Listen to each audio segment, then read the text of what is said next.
Hello everyone, welcome back our channel.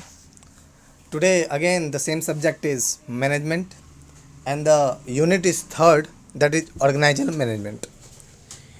In previous videos we discuss a many topic just like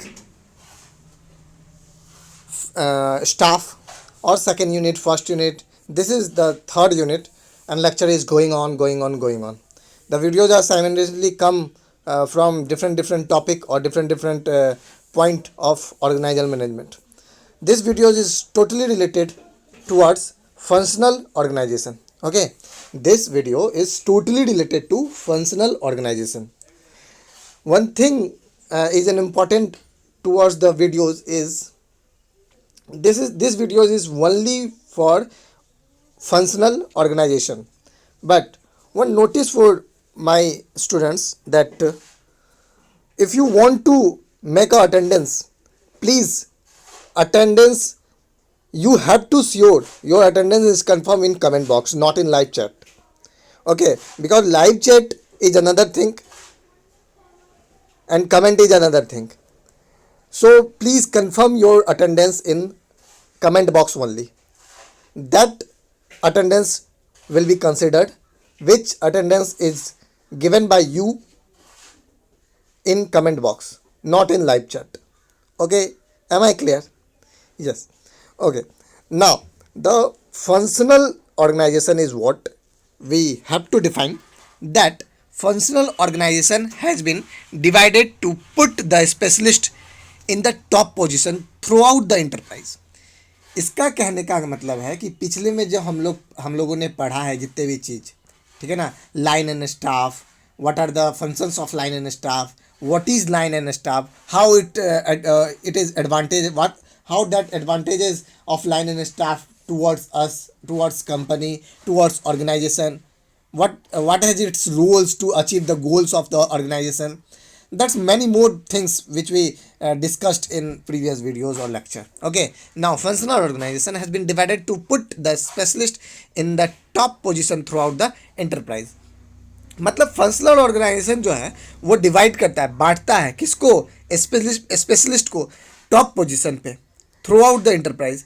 मतलब क्या, वो बांट देता है कि भाई ये बंदा इस काम के लिए ही रिक्रूट किया गया है, इस स्पेशल काम के लिए ही रिक्रूट किया गया और इसका पोजीशन ये है, right. This is an organisation in which we can define as a system in which functional department are created to deal with the problems of business at various levels. मतलब अब ऐसा नहीं है कि जो भी बिजनेस हो रहा है या बिजनेस चल रही है या ऑर्गेनाइजेशन चल रही है, कंपनी चल रही है, तो उसमें दिक्कत का सामना नहीं करना पड़ेगा. बिल्कुल गलत बात है. जितनी भी कंपनी है, ऑर्गेनाइजेशन है, चाहे कितना भी फुलफिल हो जाए, उनको दिक्कतों का सामना करना पड़ेगा ही. और उन दिक्कतों का सामना करके हम जो अपने जो अचीवमेंट है हमारे कंपनी का, ऑर्गेनाइजेशन का, उसको फुलफिल कैसे करवाते हैं, उन दिक्कतों का सामना करते हुए, ठीक है ना, सब कुछ को मद्देनज़र रखते हुए हम कैसे अपने कंपनी को टॉप पर पहुंचाते हैं. This is the management. This whole phenomena is called management. तो दिस इज एन ऑर्गेनाइजेशन, ये एक ऑर्गेनाइजेशन है in which we can define as a system in which functional department are created to deal with the problems. हम क्या बात कर रहे हैं कि कोई भी ऐसा बिजनेस नहीं है जिसमें प्रॉब्लम्स फेस ना करना पड़े. एम्प्लॉय को, मैनेजर्स को या स्पेशलिस्ट को करना पड़ेगा. उसी को डील जो करता है प्रॉब्लम बिजनेस में है एट वेरियस लेवल, अलग अलग लेवल पे.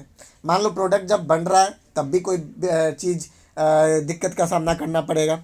अगर कोई प्रोडक्ट लॉन्च हो रहा है, फिर भी कोई प्रोडक्ट लॉन्च हो गया और कुछ डिमेरिट्स आ रही हैं, उसको भी कस्टमर का point of view, customers review, that's whole things are the related toward the organisation.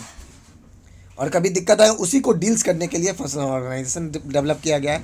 Functional authority remains confined to functional guidelines या guidance, functional guidance to different departments. This helps in maintaining quality and uniformity of performance of different functions throughout the enterprise. In the sense, मतलब कुल मिलाकर अगर functional organisation की हम definition की, exact definition की बात करें, तो ये एक अथॉरिटी है, टॉप लेवल, हाई लेवल और को बनाया जाता है, लेवल में बांटा जाता है, और कंपनी के कार्य के अंतराल में जो भी दिक्कत आती है उसको फेस करने के लिए, उसको क्लियर करने के लिए, उस चीज़ को डील करने के लिए जो ऑर्गेनाइजेशन स्पेशलिस्ट को रखा जाता है, रखा गया हुआ है, जिनके जिनके लिए, वो इनके अंतर्गत आता है। दिस हेल्प्स, ये हेल्प्स करता है मेंटेनिंग क्वालिटी एंड यूनिफॉर्मिटी। किस चीज़ में? क्वालिटी और uniformity of a performance of a different functions. Her company के अलग अलग प्रोडक्ट होते हैं, अलग अलग फंक्शंस होता है, अलग अलग डिपार्टमेंट होता है, अलग अलग परफॉर्मेंस पावर होता है। तो उस चीज़ को यूनिफॉर्मिटी मतलब एक मैनर वे में चलाने के लिए थ्रू आउट द एंटरप्राइज, मतलब पूरे काम के दौरान इस चीज़ फंक्शनल ऑर्गेनाइजेशन की होनी बहुत ज़रूरी है। ठीक है, आगे बढ़ते हैं। The concept of functional organisation was suggested by F.W. Taylor. ठीक है ना, F.W. टेलर साहब के द्वारा इस ऑर्गेनाइजेशन में फंक्शनल ऑर्गेनाइजेशन होना चाहिए। किसी भी बिजनेस में, किसी भी कंपनी में, किसी भी ऑर्गेनाइजेशन में फंक्शनल ऑर्गेनाइजेशन जरूरी है। वो सजेस्ट कौन किए थे? F.W. टेलर साहब ने। Who recommended the appointment of a specialist at important position, मतलब स्पेशलिस्ट को इम्पॉर्टेंट, तो F.W. टेलर साहब ने रिकमेंड किया था appointment of specialist. Specialist in the sense मतलब कि जो ऑर्गेनाइजेशन है, जो हमारा बिजनेस है, जिस बिजनेस के अंतर्गत ये कॉन्सेप्ट लाया, कौन सा कॉन्सेप्ट? फंक्शनल ऑर्गेनाइजेशन होनी चाहिए किसी भी बिजनेस में। इस चीज़ को सजेस्ट करने वाले F.W. टेलर साहब थे। वो ही रिकमेंड किए थे किसी भी कंपनी को कि भाई एक फंक्शनल ऑर्गेनाइजेशन होनी चाहिए, जिसके अंतर्गत अपॉइंटमेंट होनी चाहिए एक स्पेशलिस्ट की, एक यानी हर डिपार्टमेंट में स्पेशलिस्ट की एट इम्पॉर्टेंट पोजीशन, और उसकी पोजीशन इंपॉर्टेंट होनी चाहिए। ऐसा नहीं कि लेबर है, मैनेजर है, ऐसा नहीं, वो स्पेशलिस्ट है, उसको अलग से अपॉइंटमेंट किया जाता है किसी भी कंपनी में। For example, the functional head and marketing director directs the subordinates throughout the organisation in a particular area. मतलब कि ऑर्गेनाइजेशन जो है उसमें पर्टिकुलर एरिया होता है, ठीक है ना, ये काम उनके अंतर्गत होता है। जैसे मार्केटिंग, अगर marketing director directs the subordinates, जो सबऑर्डिनेट्स होता है उसको कौन डायरेक्ट करता है? Marketing director. तो मार्केटिंग डायरेक्टर जो है वो एक एग्जांपल हो गया फंक्शनल ऑर्गेनाइजेशन का, जिसको हम अभी के भाषा में functional head and marketing director directs the subordinates throughout the organisation in इस पर्टिकुलर एरिया। पर्टिकुलर एरिया मतलब क्या कि अब ऐसा नहीं है कि अगर हम मार्केटिंग के दौरान अगर हम किसी एक स्पेशलिस्ट को हायर किए हैं, एक स्पेशलिस्ट को रिक्रूट किए हैं, तो ऐसा नहीं वो दूसरे डिपार्टमेंट में जाके अपना स्पेशलिस्ट निभाएगा, बिल्कुल नहीं। वो मार्केटिंग के ही टाइप के चीज़ों को या मार्केटिंग के अंतर्गत ही जितने चीज़ें होंगी उसके स्पेशलाइजेशन को उसके लिए ही वो रिक्रूट हुआ है, दूसरे चीज़ के लिए नहीं। अगर किसी चीज़ को अगर प्रोडक्टिविटी के लिए है तो प्रोडक्टिविटी के लिए अलग स्पेशलिस्ट को, वो बस प्रोडक्टिविटी देखेंगे, बिल्कुल नहीं। ये एक बात हम क्लियर कर दें कि एक बंदा जिस चीज़ के लिए जिस स्पेशल काम के लिए वो रिक्रूट हुआ है उसी स्पेशल काम में वो अपना काम करेगा, बिल्कुल, ये एकदम क्लियर होना चाहिए, राइट। आगे बढ़ते हैं। This means that subordinates received order from several specialist managers working above them. मतलब ये पूरा अगर बातों को अगर कंक्लूड करने की कोशिश करें तो ये तय हो चुका है, ये एक मतलब कंक्लूजन निकल गया है, समरी निकल गया है कि सबऑर्डिनेट्स ऑर्डर रिसीव करेगा, ऑर्डर रिसीव करने के दौरान जैसे वो करेगा वो अपना काम करने लगेगा। लेकिन ऑर्डर किससे रिसीव करेगा? सेवरल स्पेशलिस्ट, जो स्पेशलिस्ट उसके ऊपर है और मैनेजर्स उसके ऊपर काम करवाएगा, राइट। मैनेजर उसके ऊपर काम करेगा, सबऑर्डिनेट्स उसका काम करेगा, बट जो पूरा जो डाटा है, जो पूरा चीज़ है, जो स्पेशलिस्ट जो इंसान है जिसको हम हायर किए, जिसको हम रिक्रूट किए, वो ऑर्डर करेगा कि ऐसा करना चाहिए या ऐसा करना चाहिए नहीं, ऐसा करो, ठीक है ना, ऐसा करो। और वो कौन करेगा? सबऑर्डिनेट्स। और कौन करवाएगा? Manager. Okay, now the features of functional organisation. What are the features of functional organisation? First one, the entire organisational activities are divided into specific functions such as operations, finance, marketing and personal relation. Okay, इसका क्या मतलब है? The entire ऑर्गेनाइजल activities, जितना organisation में, company में जितने सारे activities हो रहे हैं वो डिवाइड कर दिया गया है इनटू स्पेसिफिक फंक्शन। किस स्पेसिफिक फंक्शन में? ऑपरेशन कैसा होना चाहिए, फाइनेंस कैसा है, मार्केटिंग, पर्सनल रिलेशन, ये सारे चीज़ों को अलग अलग चीज़ों में बांटना, यही तो फीचर्स है किसका? फंक्शनल ऑर्गेनाइजेशन का। इसीलिए तो अलग अलग चीज़ों के लिए अलग अलग स्पेशलिस्ट हम हायर करते हैं। Complex form of administration organisation compare to the other two. मतलब three authorities exist, line staff and function, line staff and function, line staff और फंक्शन, थ्री ऑथोरिटीज एग्जिस्ट करता है किसमें, फंक्शन फीचर्स में, ठीक है ना। आगे बढ़ते हैं। Each functional area is put under the charge of functional specialist and he has got the authority to give all decision regarding the functions whenever the functions is performed throughout the enterprise। मतलब हर functional area अलग अलग charge functional specialist के अंतर्गत हो रहा होता है, and he has got the authority to give all decision regarding the functional whenever the functions are perform throughout the enterprise. मतलब कि जो स्पेशलिस्ट हायर हो रहा होता है वो ही सर्वा होता है हर डिसीजन को लेने में। जब उसको हायर अथॉरिटी, कंपनी ही उसको रिक्रूट की है डिसीजन मेकिंग के लिए, डिसीजन लेने के लिए, उस पर्टिकुलर फंक्शंस के लिए। अगर मार्केटिंग का है तो मार्केटिंग, प्रोडक्टिविटी का है तो प्रोडक्टिविटी, है ना। तो उस चीज़ के लिए जो डिसीजन लेगा वो अकेला बंदा होगा, वो अकेला स्पेशलिस्ट होगा जो डिसीजन मेकर होगा, ठीक है ना, उस पर्टिकुलर चीज़ के लिए। Principle of unity of command does not apply to such organisation as it present in the line organisation. Principle of unity of command does not apply. ऐसा नहीं कि वो भी कुछ बोला, एक्स पर्सन भी कुछ बोल रहा है, वाई पर्सन भी कुछ बोल रहा है, जेड पर्सन अपना एक उद्देश्य दे रहा है, ऐसा बिल्कुल नहीं होगा। This phenomena, this whole principles are not considered in this type of functional organization. Principles of unity of command does not apply to such organization as it present in the line organization। ये किस चीज में होता है, line organisation में, कि अलग अलग बंदा भी अपना राय रख सकता है, ठीक है, बट फंक्शनल ऑर्गेनाइजेशन में ऐसा कुछ नहीं है। What are the merits of functional organization? Specialization is the merit of functional organization. What are the features of specialization here?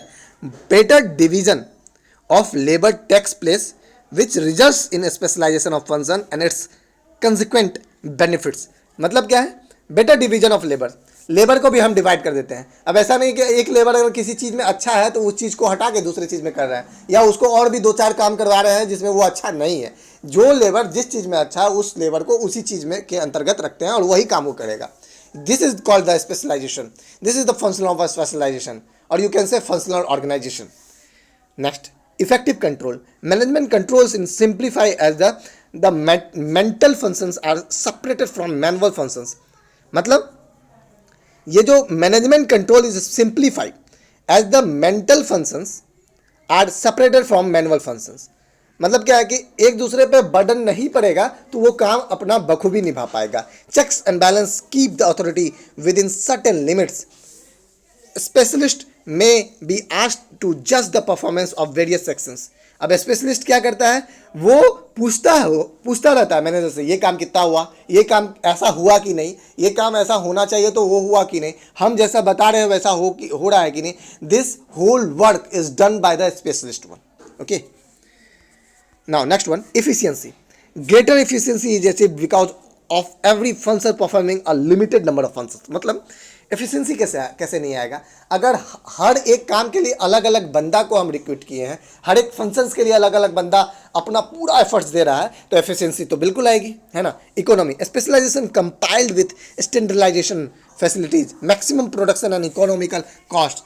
अब क्या होता है कि अलग अलग बंदा अगर अलग अलग काम कर रहा होता तो किसी भी काम को गलती होने का संभावना बिल्कुल कम हो जाता है, और जैसे गलती होने का संभावना कम होता है तो हमारा प्रोडक्ट 100 में 99.99% क्या होता है, प्रोडक्टिविटी इस मतलब क्या 10 on 10 हो जाता है वैसा। और अगर हम कोई भी काम को, एक ही काम को दो चार बंदा का वाला काम एक बंदे को दे देते हैं तो हो सकता है उसमें क्या होगा, एफिशिएंसी कम हो जाएगी, प्रोडक्ट की क्वालिटी कम हो जाएगी, तो हमारा प्रोडक्ट लौट भी सकता है। तो उस चक्कर में क्या हो जाता है कि इकोनॉमी नहीं रहता है। हम चाहते हैं इकोनॉमी कि हम लेबर कॉस्ट बचा लेते हैं और भी बहुत चीज़ कॉस्ट बचा लेते हैं, लेकिन एफिशिएंसी नहीं आ पाता है, ठीक है ना। परफेक्शन जिसको बोलते हैं वो नहीं आ सकता है। Expansion, expert knowledge of functional managers facilities, better control and supervision. सही बात है। अगर अलग अलग बंदा अलग अलग स्पेशल काम के लिए स्पेशलिस्ट हम हायर किए हुए हैं तो क्या होगा पता है हमारे लिए बेनिफिट क्या होगा कि एक्सपांसन ऑफ ऑर्गेनाइजेशन, ठीक है ना, वो क्या बोलता है, विस्तार ऑर्गेनाइजेशन का वो ज़्यादा स्पीड में हो पाएगा, है ना। Better facilities and control supervision, supervision मतलब सबसे महत्वपूर्ण है सुपरविजन, काम कैसा हो रहा है, जो हम तय सीमा किए थे वो उसके अंतराल हो रहा है या नहीं, इन चीज़ों का भी ध्यान रखना पड़ेगा इसमें, ठीक है ना। What are the demerits functional organisation, demerits of functional organisation, confusion, yes, confusion is the demerits of functional organization. The functional system is quite complicated to put into operation, especially when it is carried out at low level. Therefore, coordination become difficult. सही बात है, हर काम अलग अलग काम करेगा, अगर अलग अलग बंदा करेगा तो दूसरे का काम को कैसे कर रहा है, वो सही कर रहा है कि नहीं, ये मॉनिटरिंग होना मुश्किल है ना। जितना ज़्यादा अगर भीड़ लगाओगे उतना ज़्यादा काम में एफिशिएंसी तो आएगी, लेकिन क्या होगा, कुछ गड़बड़ी होने का भी संभावना है, ठीक है ना। कंफ्यूजन क्रिएट होना कि वो बंदा, हम अभी पहले भी लेक्चर में बताए हुए हैं कि जहाँ पे भी ज़्यादा मेरिट्स होगा तो कुछ ना कुछ डिमेरिट्स होगा, लेकिन उस डिमेरिट्स इतना कम होगा कि उसको मेरिट्स नेग्लिजिबल के सामने होगा, ठीक है ना। Demerits are negligible at the time of merits, okay. Lack of coordination, disciplinary control becomes weak as the worker is commanded not by one person but a large number of people, thus there is no unity of command. सही बात है, अगर अलग अलग बंदा अलग अलग command दे रहा है तो कमांड का जो है वो डिसिप्लिन मेंटेन नहीं रहेगा, कोऑर्डिनेशन नहीं बन पाएगा, ठीक है ना, एक दूसरे में जो तालमेल है वो अच्छी तरह नहीं हो पाती है, right. Now at the last, difficulty in fixing responsibility because of multiple authority it is difficult to fix responsibility. सही बात है, बहुत ज़्यादा बंदा आ गया तो रिस्पॉन्सिबिलिटी, दायित्व जो हम जिसको जिसको सौंपेंगे वो भी करना मुश्किल काम है, कि ये काम आप ही करोगे और ये काम आप करोगे, ये काम एक्स पर्सन करेगा, ये काम जेड पर्सन करेगा, तो ये भी तय करना मुश्किल होता है। Conflict, there may be a conflict among the supervisory staff of equal rank, they may not agree on certain issue. मतलब क्या होता है, अगर एक रैंक का है स्टाफ और उसको हायर पोजीशन पे आप दे रहे हो, किसी को लो पोजीशन पे दे रहे हो, तो भी अनसर्टेनिटी आती है, ठीक है ना। It may not agree on a certain issue, इस इशू पे, सर्टेन इशू पे वो एग्री नहीं हो पाता है। Costly, maintenance of specialist staff of the highest order is expensive for a concern. सही बात है, अगर आप स्पेशलिस्ट को हायर कर रहे हो तो उसके देख रेख, उसके खान पान, उसके रहने सहने, उसके सारे नेसेसिटी को पूरा करना आपका दायित्व है, आपका इन द सेंस ऑर्गेनाइजेशन का दायित्व है। जैसे इन चीज़ों को दायित्व ऑर्गेनाइजेशन पे पड़ता है तो क्या हो जाता है, ये कॉस्टली हो जाता है, राइट। तो जैसे कॉस्टली हो जाता है तो क्या हो जाता है, ये चीज़ डिमेरिट्स के अंतर्गत आ जाती है। किसके अंतर्गत आ जाती है, डिमेरिट्स के। These are the whole lecture are on the basis of this is the third unit or by me, management class, and the class is continuing going on in the upcoming lecture. We discuss a number of topics of unit 3 is remaining. You don't worry about the syllabus. The syllabus is fixed at any cost by me at a several time at a fixed time. No, don't worry about the syllabus. Thank you class for watching these videos of unit 3 organizational management class. One thing I notify you, or one thing I again notify you clear about the whole lecture, that please confirm your attendance in comment box only. Please confirm your attendance only on comment box. This is easy for me to elaborate the attendance in spreadsheet. Okay, so confirm your attendance on comment box. Thank you for watching these videos. Thank you again.